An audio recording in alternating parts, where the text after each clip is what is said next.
Dapat lang kasuhan si dating Presidente Duterte at long overdue na ito. Libo-libo ang pinapatay ni Duterte pero wala pang napapanagot.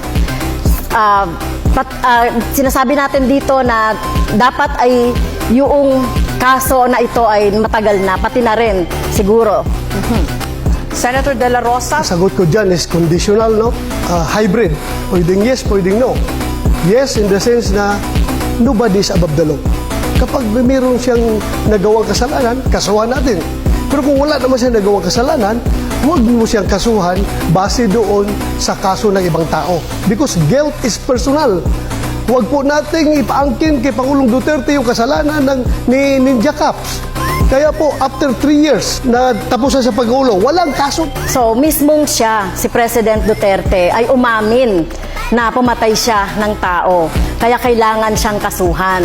At ito, sino ba yung nagdisenyo ng mga policy na ito? Siya rin at nag-cause ng pagpatay. Maging si Senator Duterte, Senator Bato ay dapat kasuhan.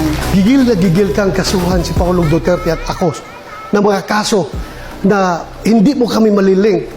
Kumusta na po yung conviction mo sa kasong child trafficking? Ano na po nangyari? Bakit andyan ka pa? Hindi ka pa nakulong.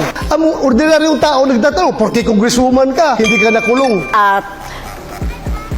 Ang ginawa po natin na pagre-rescue, tama lang po yung ginawa ko na pagre-rescue sa mga teachers, sa mga bata na biktima ng mga harassment, intimidation at threat doon sa sinasabi ni Senator Bato na kaso. So, kung sino mang mga teachers, gagawin yon.